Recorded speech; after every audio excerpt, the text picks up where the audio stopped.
Di sebuah gang di jalan Dudley, Venice, Los Angeles, korban bernama Nathan Gold, 46 tahun. Pelayan kafe menemukannya di gang ini dengan tas plastik menutupi kepala korban. Uang, kartu kredit, dan ponselnya masih ada, sehingga penculikan dicoret dari kasus ini. Korban sendiri jantungnya masih berdetak, tapi dalam kondisi mati otak dan harus dipakaikan ventilator. Para medis di sana mengenal Nathan dan mengungkapkan bahwa mereka sering merawatnya untuk luka yang mencurigakan. Sekarang pindah untuk menanyai pelayan kafe. Nathan sempat ada di kafe ini sekitar jam 7.45 pagi ini, sedang bersiap-siap menunggu seseorang spesial.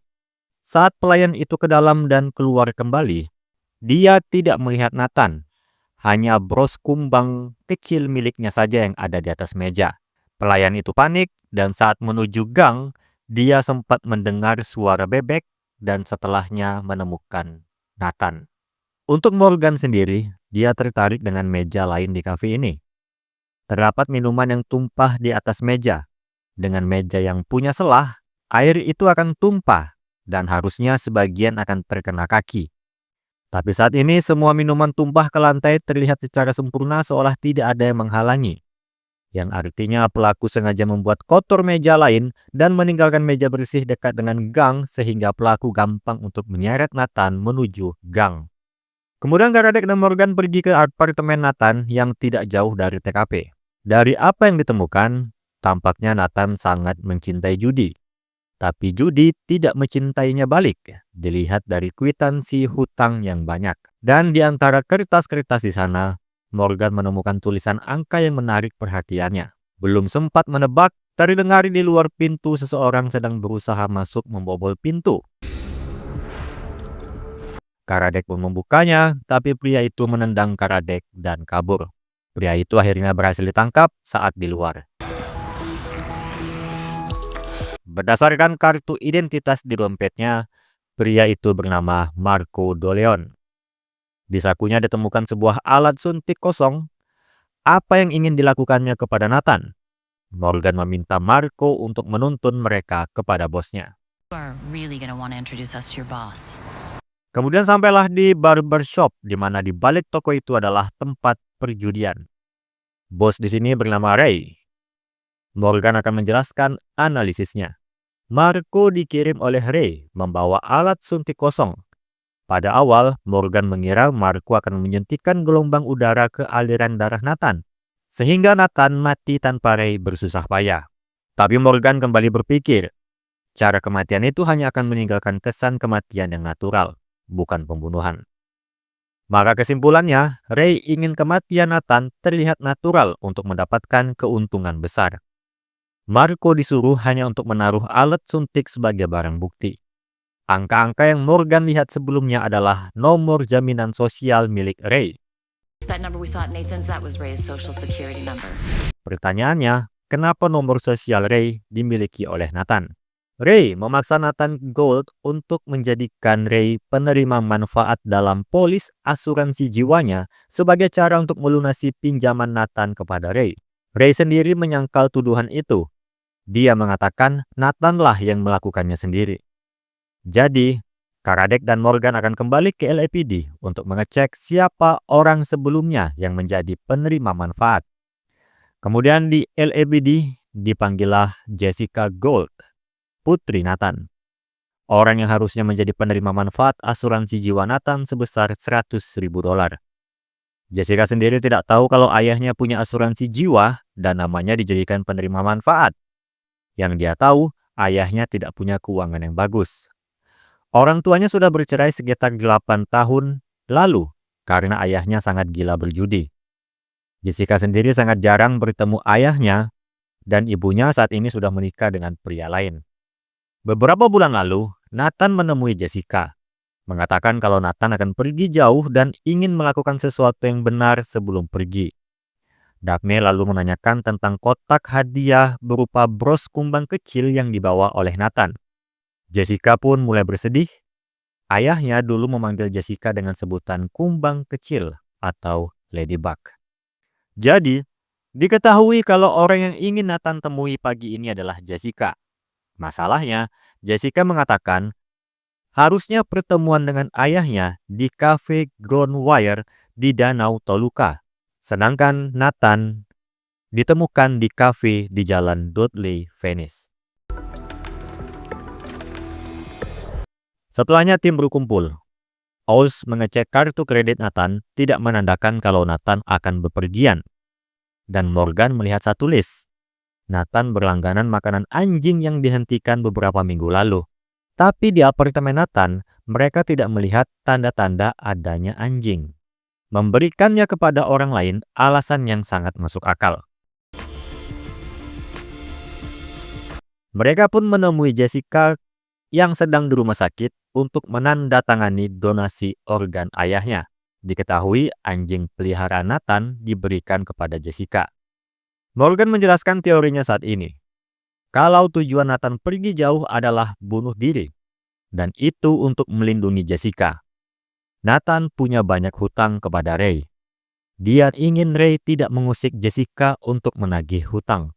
Jadi, Nathan mengganti penerima manfaat asuransi jiwa kepada Ray dengan menawarkan hidupnya sendiri untuk memastikan Jessica tidak melanjutkan hutang-hutang milik Nathan. Di sini juga Morgan menemukan bahwa Jessica sedang hamil. Dan Karadec menanyakan tentang cedera yang dialami Nathan. Jessica menjawab Nathan tidak punya cedera. Ia dan Nathan telah menjalani banyak kunjungan dokter baru-baru ini. Jessica untuk kehamilannya, dan Nathan untuk serangkaian tes dan pemindaian dengan ahli jantung. Dan hasilnya Nathan baik-baik saja. Pertanyaannya sekarang, kenapa ada seseorang yang ingin membunuh Nathan ketika Nathan ingin membunuh dirinya sendiri? Dan mengapa seseorang yang baik-baik saja harus menjalani serangkaian tes jantung? Kembalilah ke LAPD. Daphne sudah mendapatkan kalau email Jessica yang dikirim kepada Nathan untuk bertemu di kafe di Dudley, Venice adalah email palsu. Menjelaskan mengapa Nathan dan Jessica berada di dua kafe yang berbeda. Saat itu Morgan sedang mengotak-atik ponsel Nathan. Alarm ponselnya disetel pada jam 8:01 pagi ini dengan ringtone suara bebek. Itu yang menuntun pelayan kafe menemukan Nathan. Pelaku menginginkan seseorang menemukannya sekitar jam 8 lewat. Waktu yang cukup lama setelah penyerangan untuk memastikan Nathan mengalami mati otak. Tapi cukup cepat untuk memastikan organ-organnya masih bisa berfungsi. I think Nathan Gould was killed for his heart. Maka kemudian Selena dan Karadec menemui dua petugas paramedis yang menuju TKP sebelumnya. Saat itu dua petugas sedang berbicara tentang albuterol yang dicuri. Selena menginterupsi dan menanyakan timeline dua petugas itu sampai ke TKP. Mereka menerima telepon dari 911 sekitar jam 8.01 sampai 8.02 pagi. Sampai di TKP sekitar 5 menit. Lalu 3 menit kemudian untuk mendapatkan jantung Nathan kembali berdetak. Dan pertanyaan terakhir dari Selena, berapa lama korban harus terpuruk untuk memastikan dia mati otak? 11 minutes, give or take. Sekarang Karadec lebih dulu kembali ke LAPD memberitahu Morgan. Motif pelaku yaitu ingin memastikan jantung Nathan dalam kondisi baik untuk didonorkan. Morgan berpikir Nathan awalnya memang berniat untuk mendonorkan jantungnya. Dilihat dari tes pemindaian jantung rutinnya. Tapi karena Nathan akan menjadi kakek dari anak Jessica, dia mengurungkan niatnya bunuh diri, membuat pelaku harus membunuh Nathan. Jadi kemudian tim pergi ke rumah sakit. Morgan menemui wanita yang menemui Jessica untuk menandatangani donasi organ Nathan. Tapi wanita itu terlihat tidak mau menjawab kepada siapa jantung Nathan diberikan. Karadec juga mendapat hasil yang sama dengan ahli bedah transplantasi. Tampaknya ada orang yang punya pengaruh besar untuk membuat semua orang di rumah sakit ini diam. Saat itu, penyelidikan terhenti sementara ketika Morgan mendapat telepon dari Eva yang ditangkap oleh polisi. What? Karadec dan Morgan pun pergi ke tempat Eva ditangkap. Ternyata Eva sedang berada di salah satu mural buatan Roman dan Eva ingin menghapus mural itu. Tapi pemilik rumah tidak senang mural itu dihapus di dindingnya. Morgan pun kesal. Tapi emosinya berlebihan dan ketika kuas cat diambil, catnya mengenai baju polisi. Mereka pun ditahan sementara dan Karadik harus membantu mereka keluar. Kembalilah ke rumah. Eva diberitahu Morgan kalau ayahnya sempat berada di Nevada. Tapi yang didapati hanya pria bernama Arthur yang ada di sana. Di pikiran Eva, ayahnya masih hidup, tapi tidak peduli dengan mereka. Jadi saat melihat mural buatan ayahnya, dia ingin menghapus mural itu. Morgan pun harus kembali meyakinkan Eva dengan inti kalau ayahnya mencintai Eva lebih dari apa yang Eva tahu. Lalu Morgan melihatkan kasus yang ditanganinya saat ini. Roman seperti Nathan, melakukan sesuatu yang dipikirnya benar hanya untuk melindungi anaknya. Eva pun melihat foto-foto yang dikumpulkan Morgan tentang siapa-siapa saja yang membutuhkan transplantasi jantung. Seseorang yang punya power yang cukup untuk mengintimidasi rumah sakit demi mendapatkan jantung. Eva memilih satu, bernama Carson Wood. Fotonya menghadiri premier baru-baru ini. Morgan menilai kalau Carson seorang produser besar. Tapi Eva mengatakan foto itu tidak terlihat Carson berada di acara premier baru-baru ini.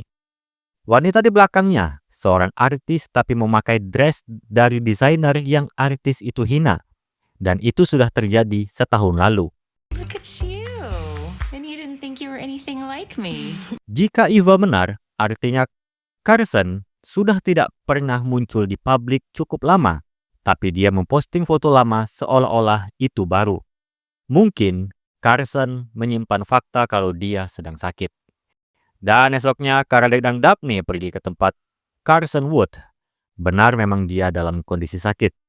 Dia menyangkal segala tuduhan tentang Nathan, termasuk intimidasi kepada rumah sakit yang sama tempat Nathan mendonorkan jantung untuk menjadi top list transplantasi jantung.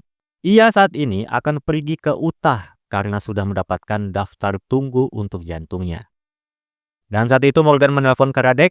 Selena memberitahunya kalau jantung Nathan telah dicuri. Kembali ke LPD.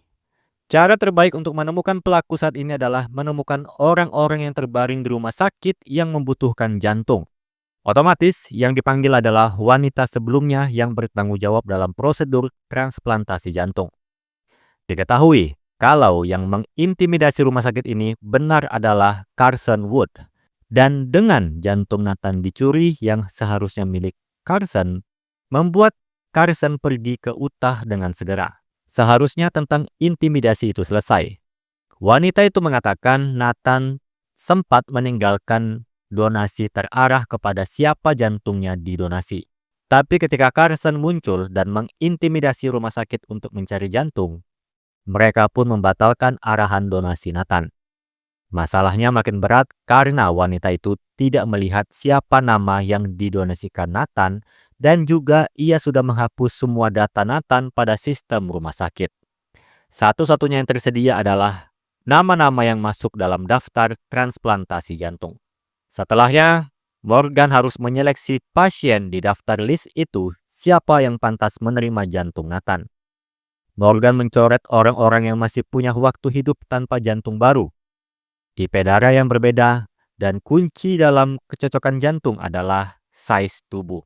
You're out. You are definitely out. Terseleksilah menjadi 6 pasien, dan Morgan memilih satu pasien dari 6 itu, yaitu Rosemary Cavery. I know where to find the killer. Di dalam perjalanan, Morgan menjelaskan analisisnya. Pada profil Rosemary Cavery tertulis, dia mengkonsumsi albuterol.